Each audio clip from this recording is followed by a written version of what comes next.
Hello नमस्कार दोस्तों जैसे कि हम लोगों को पता है कि हम लोगों के टूल्स में से एक सबसे महत्वपूर्ण टूल्स है वो है हैमर।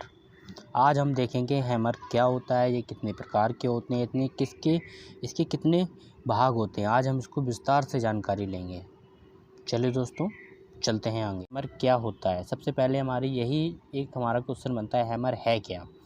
तो हैमर एक हमारा क्या होता है, हैमर जो हथौड़े का एक प्रकार विभिन्न आघातों जैसे रिफ्टिंग फोर्जिंग या चादर, मेटल प्लेट या हार्ड वायर को सीधा करने तथा मोड़ने तोड़ने अथवा कील को ठोकने में करता है। जिस सहायक जो करता है हमारा जो सहायक करता है, जो हैमर की ही मदद से हम ये सारे प्रकार करते हैं। जैसे कि मोटी चादर को सीधा करना, ठीक है, फोर्जिंग करना, हार्डनिंग करना, ये सारे हमारे हैमर में ही आते हैं। ठीक है दोस्तों, चलिएगा नीचे देखिएगा इसके कौन कौन से भाग होते हैं। सबसे महत्वपूर्ण हमारा ये क्वेश्चन बनता है, इसके भाग कौन कौन से होते हैं। पार्ट ऑफ हैमर के कौन कौन से भाग हैं। हैमर के निम्नलिखित भाग, ठीक है, हैमर के निम्नलिखित भाग होते हैं। वो कौन कौन से भाग होते हैं देखिएगा। सबसे पहला आप लोगों ने भी देखा होगा, एक हैंडल होता है। क्या होता है, हैंडल होता है। ठीक है, हैमर में जो सबसे महत्वपूर्ण भाग होता है हैंडल होता है। हैंडल जो देखिएगा, हैंडल आप लोगों ने कभी गैस किया है हैंडल का, देखिए हथौड़े का हैंडल सदैव लकड़ी का बना होना चाहिए ताकि प्रघात या तनन सहन करने में योग्य बन सकें। कोई बता सकता है इसको लकड़ी के ही क्यों बनाते हैं? अगर मेटल का डाल दें इसमें तो क्या दिक्कत आएगी, बताइए ज़रा। देखिएगा, हम लकड़ी का इसलिए डालते हैं क्योंकि जो लकड़ी होती है जो झंझनाहट नहीं होती है। आपने देखा होगा कि अगर आप मेटल का डाल देंगे उसमें हैमर में हैंडल, तो आप तब मेटल पे ही फोर्स लगाएंगे तो आपका हैंडल छूट जाएगा और एक प्रघात के रूप में सही से नहीं होगा। ठीक है, इसलिए जी क्या हमारा लोड को यानी स्ट्रेस को सहन कर लेता है लकड़ी, इसीलिए हम लकड़ी का प्रयोग हैमर में के हैंडल में करते हैं।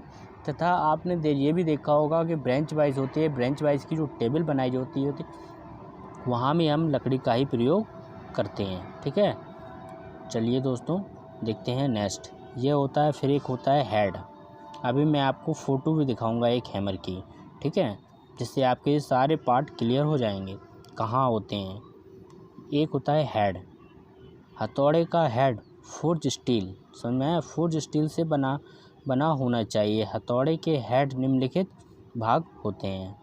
ठीक है, हथौड़े के जो हेड में निम्नलिखित भाग होते हैं। हथौड़े का जो ऊपर का जो हेड होता है उनमें निम्नलिखित भाग होते हैं। वो कौन कौन से होते हैं चलिएगा आगे बताता हूँ। ठीक है, पहला होता है हमारा जो हेड, जो हमारा हथौड़ा होता है ना, उसमें एक भाग तो यही देखो, एक होता है फेस। फेस पे क्या होता है, इस प्रकार के भाग में शीट मेटल पर चोट की जाती है। जो हम फेस होता है ना उस पे, कि उससे क्या हम शीट मेटल पे एकदम प्लान करने के लिए उस पे चोट की जाती है। हथौड़े का यह आघात करने वाला भाग होता है। ठीक है, ये क्या करता है, जो हमारा मेटल का जो बना होता है फेस उसका, उस पर आघात यही करता है, यानी चोट ही मारता है। ठीक है, देखिएगा नेक्स्ट पॉइंट देखते हैं। नेक्स्ट पॉइंट हमारा होता है चीक। चीक कहाँ पे होता है कोई बताएगा? साइड से होता है चीक। और इसमें क्या होता है देखिएगा, जो देखिए चीक के द्वारा हथौड़े के भार का निर्धारण करते हैं। ठीक है, हथौड़े के हेड का मध्य भाग चीक होता है। हथौड़ा जो हेड होता है ना, उसके मध्य का जो भाग होता है वो चीक होता है। ठीक है, हथौड़े का भार यही होता है, चीक का भाग होता है जो चोट मारने के काम आता है। यह हथौड़ा उत्तल होता है जिससे कि किनारे मुड़ ना जाएं। देखिएगा, ये होता है आपका हैमर। ठीक है, ये होता है आपका एक तरह से हैमर। देखिएगा, ये होता है और दोबारा बना के दिखा देता हूँ। देखिएगा आपका हैमर होता है ये हो गया, ये हो गया, ये आपका बॉल पेन हैमर हो गया। ठीक है, यहाँ होगा जी आपका ये चीज़ आपकी उत्तल होती है। ठीक है, ये आपकी उत्तल इसलिए बनाई जाती है क्योंकि जहाँ पे आप चोट लगा रहे हैं वहाँ आपके जो कोने वगैरह होते हैं वो मुड़े नहीं, उत्तल इसलिए बनाया जाता है। ठीक है, नेक्स्ट पॉइंट देखते हैं, पीन कहाँ पे होता है पीन कहाँ पे होता है? देखिएगा, जो पीन होता है हमारा, यह हेड का दूसरा सिरा, जो हेड होता है उसका दूसरा सिरा होता है। यह आकृति देने के लिए रिफ्टिंग, मोल्डिंग इत्यादि के लिए होता है। पिन विभिन्न आकृतियों की होती है, जैसे बॉल पिन, क्रॉस पिन और सीधा पिन। रिफ्टिंग, ठीक है, रिफ्टिंग और मोड़ने हेतु बॉल पिन, क्रॉस पिन और एक स्ट्रेट पिन। और सबसे हमारा जो फिटर का होता है प्रिय, वो होता है बॉल पिन हैमर। ओके, ये सारे हमारे पिन होते हैं, ये इतने पिनों के हैमर पाए जाते हैं। ठीक, हैमर कई प्रकार के पाए जाते हैं, लेकिन ये हमारे सबसे मोस्ट हैमर होते हैं। समझिए, दोबारा बताऊं, देखिएगा, दोबारा हम देखते हैं इन्हीं हैमरों को। ठीक है, ये देखिएगा, यह हेड का दूसरा सिरा होता है। यह आकृति देने के लिए, रिफ्टिंग, मोड़ने के लिए होता है। पिन की विभिन्न आकृतियों में, जैसे ball pin hammer, cross pin hammer, ठीक है, सीधा पिन हैमर और रिफ्टिंग हैमर। ठीक है, और देखिएगा, रिफ्टिंग, मोड़ने हेतु बॉल पिन हैमर एक ही है। ठीक है, ये होता है हमारा cross pin hammer. Cross pin hammer, straight pin hammer होती हैं, ये हमारे सारे हैमर होते हैं। ठीक है, और ये देखिएगा, एक ये भी भाग होता है हमारा हैमर का ही एक ये भाग भी है। आई होल क्या होता है? यह हैंडल को स्थिर करने के लिए होता है। यह हैंडल को स्थिर रखने के लिए होता है। हथौड़े का हैंडल जिसमें लगाया जाता है उसे आई होल कहते हैं। आपने ये देखा होगा, ये होता है। और एक आई होल का एक चीज़ और भी बताऊं मैं आपको, आई होल हमेशा आई के आकार का बना होता है, इस तरीके से। ठीक है, ना कि गोलाकार होता है। बहुत से लोग कहते हैं इस आई होल को, हैंडल जहाँ फंसाया जाता है उसको, हैंडल को गोल होता है। नहीं, इसको आई होल का आकार का बनाया जाता है, इसीलिए इसको आई होल बोलते हैं।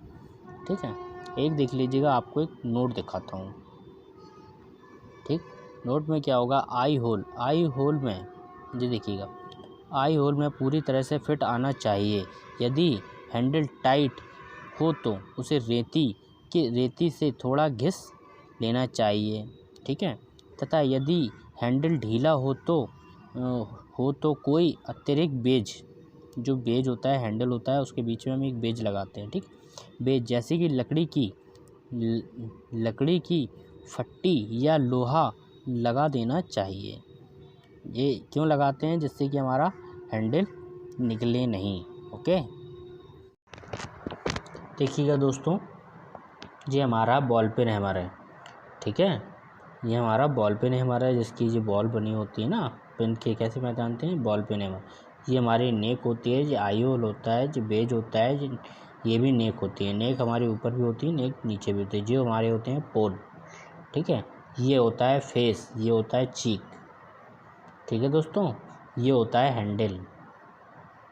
ठीक है, ये होता है हैंडल। ओके, यहाँ हमारी बनी होती है, आपने देखा होगा इस तरीके से हमारा बना होता है।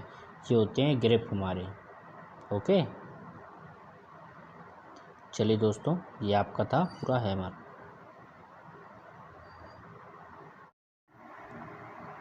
दोस्तों देखते हैं ball pen hammer. Ball pen hammer हमारा क्या कहता है?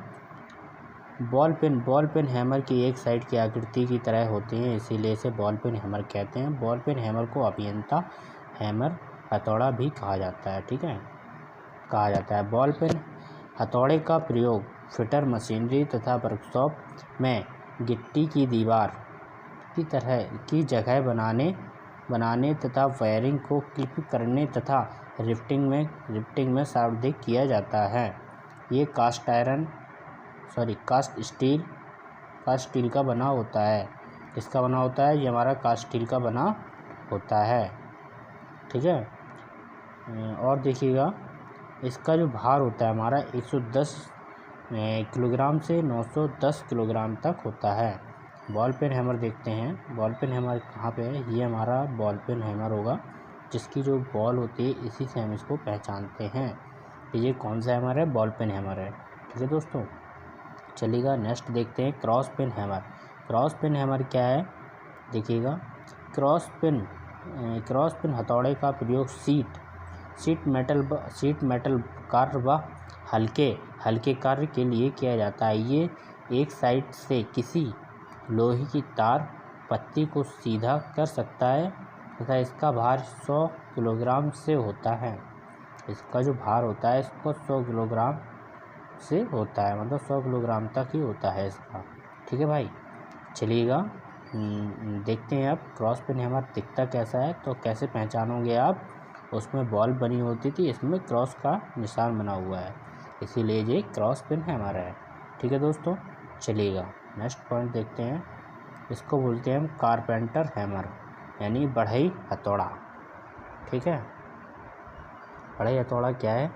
देखिएगा, इस हथौड़े का सिरा आयताकार होता है और तथा ओवल अंडाकार छेद होता है जो कि अंदर से टैपर्ड होता है तथा कारपेंटर शॉप में इसको वायरिंगटन हथौड़ा भी कहा जाता है। ठीक है, वायरिंगटन हथौड़ा भी कहा जाता है। ये आयताकार के फ्रेम में मोड़ने के लिए तथा दूसरे कामों में प्रयोग करते हैं। इसका मतलब क्या करते हैं? इसको आयताकार फ्रेम में मोड़ने के लिए तथा दूसरे कामों में भी प्रयोग इसका किया जाता है तथा इसका भार 220 किलोग्राम से 910 किलोग्राम तक होता है। अब इसका दृश्य भी देखते हैं कैसा है।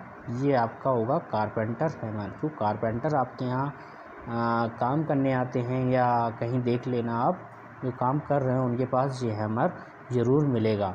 इसका फेस होता है, हेड, आई होल, ठीक है, वेज, पिन और ये आपका हैंडल होता है। ये आपका कारपेंटर हैमर है। ठीक, चलिएगा नेक्स्ट पॉइंट देखते हैं। एक होता है हमारा और ये होता है सीधा पिन हैमर, यानी स्ट्रेट पिन हैमर।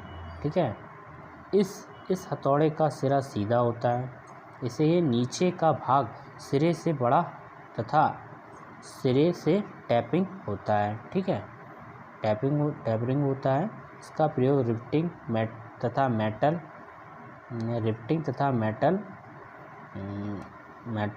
फ्रेम को एक्सटेंड करने में करते हैं। इसका भार 110 से 900 किलोग्राम तक ही होता है। लो भाई, ये आपका है सीधा पिन हैमर। ठीक है, ये देखिएगा आप इसका दृश्य। ठीक, सीधा पिन हैमर। ठीक है, नेक्स्ट पॉइंट देखते हैं। लास्ट ये हमारा एक पॉइंट और होता है, इसको बोलते हैं ट्रैक हैमर। सभी हथौड़ों की तुलना में इसका भार सबसे कम होता है। ठीक है, इसका भार कम होता है तथा इसका सिरा सीधा होता है। इसका सिरा होता है जो सीधा होता है। देखिए, ये आपका ट्रैक हैमर है। ये अद्भुत आपका जो है हैमर, देखिएगा ये है आपका हैमर। ठीक है, ये आपका हो गया ट्रैक हैमर। नेक्स्ट देखते हैं। नेक्स्ट हमारा हैमर कौन सा है? एक क्लॉक हैमर। इसे आप सभी लोग जानते भी होंगे, पहचानते भी होंगे और देखा भी होगा। ये भी 90% आप लोगों को कारपेंटरों के पास ही मिलेगा। ठीक है, कई अच्छे प्रकार के हथौड़ों में से एक क्लॉक हैमर का उपयोग वस्तुओं से कील खींचने व निकालने के लिए प्रयोग किया जाता है। ठीक है, क्लॉक हैमर की पहचान उसके पिन, ठीक है, उसके पिन से ही कर लेते हो, लेकिन इसमें कुछ अलग है, बताते हैं इसके जबड़े वगैरह से। ठीक है, इसकी हम पहचान इसके चपटे हेड और हाथ के पंजे जैसे दिखने वाली आकार की जा सकती है। क्लॉक हैमर आमतौर पर बॉल पेन हैमर की तरह चोट मारने के लिए प्रयोग नहीं होते हैं। इनका मतलब बॉल पेन हैमर की तरह प्रयोग नहीं, केवल कील निकालने के लिए इनका प्रयोग किया जाता है, मान के चलिएगा। ठीक है, देखते हैं नेक्स्ट वाला पॉइंट। क्लॉक हैमर वही है।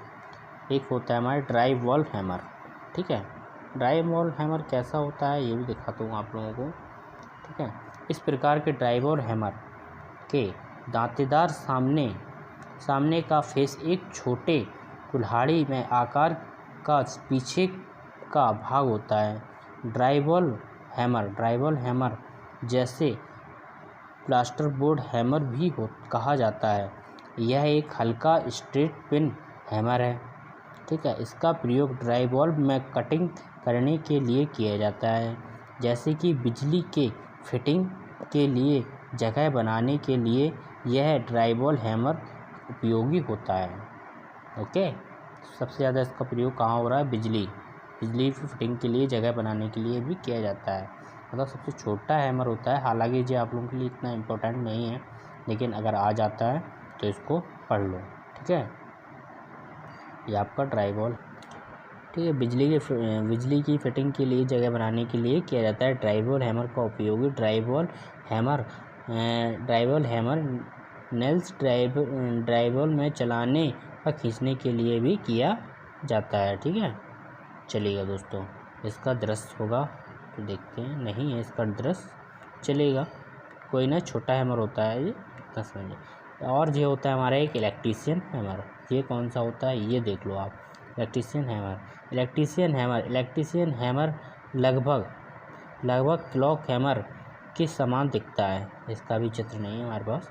लगभग क्लॉक हैमर की तरह दिखता है और वर्क करता है, जैसा कि इसका निर्माण एक इंसुलेटेड फाइबर ग्लास हैंडल और एक रबड़ कोटेड ग्रिप के साथ किया गया है, जो कि इसे बिजली के काम के लिए प्रयोग में सक्षम होता है। इलेक्ट्रीशियन हैमर एक लंबा फेस भी होता है, जो कि वर्कर को तंग क्षेत्रों में काम करने में मदद करता है। एक हमारा जो हैमर होता है ना, सॉफ्ट हैमर, बिल्कुल उसी तरीके से होता है। ये होता है इस तरीके से हैमर। इसके ऊपर हमारी रबड़ की प्लेटें लगी होती हैं। ठीक है, इसको हम बोलते हैं सॉफ्ट हैमर, और इलेक्ट्रीशियन भी हैमर कहते हैं इसको। ठीक है, लिखा है ना फाइबर ग्लास। ठीक है, ये हमारा छोटा हैमर होता है। जो फिटर जो इलेक्ट्रीशियन वगैरह होते हैं, उनको छोटे मोटे कार्य के लिए इसका प्रयोग किया जाता है। ठीक है दोस्तों, अब देखते हैं एक हमारा ये हैमर और भी होता है। इसको बोलते हैं फ्लेमिंग हैमर। ठीक है, फ्लेमिंग हैमर एक विशेष क्लॉक हैमर है, जो कि एक नर्म क्लॉक हैमर से लगभग दोगुना अधिक भारी होता है। जबकि एक नॉर्मल हैमर होता है, जो उसका क्लॉक हैमर का वजन लगभग 1 kg तक होता है। एक फ्लेमिंग हैमर इसका वजन 2 kg हो सकता है। तो फ्लेमिंग होता है ना, फ्लेमिंग हैमर उसका 2 kg हैमर होता है, जो लगभग हमारे होते हैं सभी हैमरों से भारी होता है ये हमारा। ठीक है, यानी डबल हो जाता है 2 kg। ठीक है, और आपका एक और आता है स्लेज हैमर। ये आपका इम्पोर्टेंट भी है, इससे क्वेश्चन भी बनते हैं। स्लेज हैमर क्या होता है? स्लेज हैमर का उपयोग दाव चलाने, तोड़ने, कार्य करने के लिए किया जाता है। स्लेज हैमर में लगभग 2 फीट से लेकर 3 फीट लंबे हैंडल लगे होते हैं और वजन में 5 किलो के हेड होते हैं। ठीक है, इसको जो होता है 5 किलो का इसका हेड होता है। स्लेज हैमर में आमतौर पर लकड़ी के हैंडल लगे होते हैं, जबकि उन्होंने फाइबर ग्लास से भी बनाया जाता है। ठीक है, और मैं भी बताता हूँ। ये आपका बिल्कुल इस तरीके से हैमर होता है। स्लेज हैमर छोटे रूप में ही पाया जाता है। ठीक है, इस तरीके से हैमर होता है। ये आपका हैंडल होता है। ठीक, ये आपका स्लेज हैमर होता है, ठीक है, सेम आकार का ही होता है स्लेज हैमर। ये आपका स्लेज हैमर होता है और 5 किलो तक में ही पाए जाते हैं, उनको घन बोलने लगते हैं हम, ठीक है, ये घन होते हैं, 5 किलो में ऊपर होता है। और ये छोटे रूप में भी होते हैं, उनको हैमर ही कहा जाता है, ठीक है। और ट्रैक हैमर आप शायद पढ़ चुके हैं, ट्रैक हैमर, चलो एक बार दोबारा देख लेते हैं, इसमें कुछ बेहतरीन मिलेगा। ट्रैक हैमर को स्मार्ट हथौड़ा के रूप में भी जाना जाता है। फर्नीचर या सतहों में ट्रैक हैमर को भी चलाने के लिए एक हल्का उपकरण है।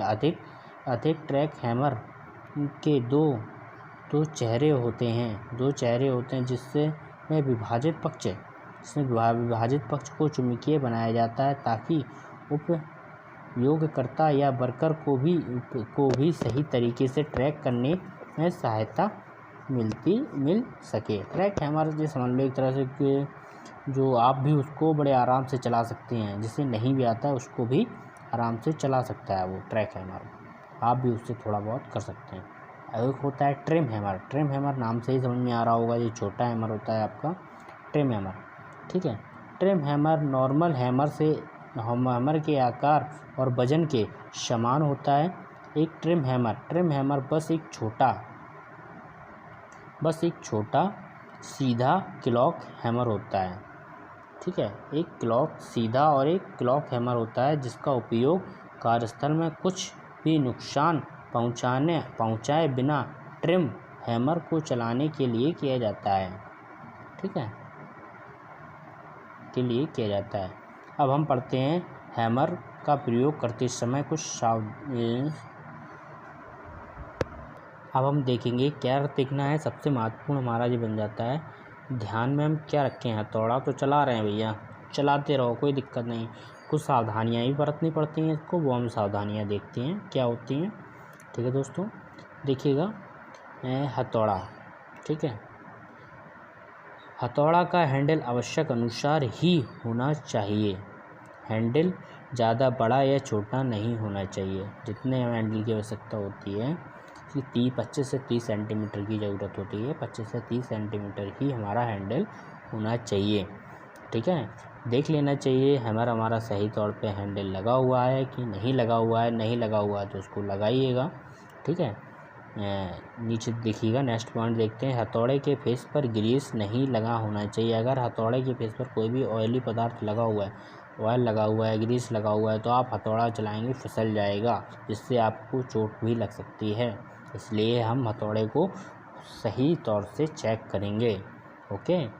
नीचे देखिएगा, नेक्स्ट पॉइंट, हथौड़े का चयन कार्य के अनुसार ही करना चाहिए। ये नहीं आपको चलाना बॉल पेन हैमर आप चला रहे हैं, कोई और हैमर स्लेज हैमर चला रहे हैं, तो ये हमारा जॉब को भी नुकसान करेगा, आप भी इससे नुकसान खा सकते हैं, इसलिए इसको हम नहीं यूज करेंगे, हमेशा जॉब के अनुसार ही चयन करेंगे हैमर का, ओके। नेक्स्ट पॉइंट देखते हैं, हैमर का फेस पिन क्षतिग्रस्त ना हो, इसका ध्यान रखना चाहिए। अगर हैमर का जो फेस है अगर वो ग्रांड प्रॉपर्टी नहीं किया हुआ है या टूटा हुआ है या फैला हुआ है, तभी आपको नुकसान हो सकता है, इसलिए उसको भी चेक करेंगे हमेशा डेली। और देखिएगा सबसे महत्वपूर्ण जो अभी हमने आपको पॉइंट बताया हुआ है, ढीली हत्ती, ठीक है, ढीली हत्ती यानी हैंडल वाले हथौड़े का प्रयोग नहीं करना चाहिए। इसका हथौड़े का प्रयोग करेंगे तो क्या होगा, हैंडल निकल सकता है और आपको चोट लग सकती है, ठीक है। तो अब नेक्स्ट पॉइंट देखेंगे, हथौड़े का उपयोग, यूज ऑफ हैमर, इसका उपयोग कहाँ कहाँ करते हैं वो तो आपने देख ही लिया है, चलो एक कुछ पॉइंट और भी हैं देख लो, ठीक है। हथौड़े का उपयोग कील को घसने, अलग अलग भागों को जोड़ने, किसी चीज़ को तोड़ने फोड़ने और पीटकर बड़ा करने के लिए किया जाता है। समझ में आया, हथौड़े का प्रयोग कहाँ कर सकते हो, जहाँ ठोस काम किए जाते हैं, जैसे कि तोड़ना फोड़ना हो गया, ठीक है, इस तरीके से। नेक्स्ट पॉइंट देखते हैं, नेक्स्ट पॉइंट हमारा एक पॉइंट ही है, हथौड़े का उपयोग हथियार के रूप में किया जा सकता है। हथौड़ा एक आपकी सेल्फ सेफ्टी भी करता है, लेकिन यहाँ नहीं करना है, लेकिन टूल्सों पे ही करना है आपको, ठीक है दोस्तों। ये थे आपका दोस्तों हैमर का प्रकार। ये हो गया आपका हैमर पूर्ण रूप से। ठीक है, अगर आपको किसी प्रकार का कोई डाउट हो, कोई क्वेश्चन पूछना हो, आप कमेंट कर दीजिएगा। सारे कमेंट आपके चेक होते हैं।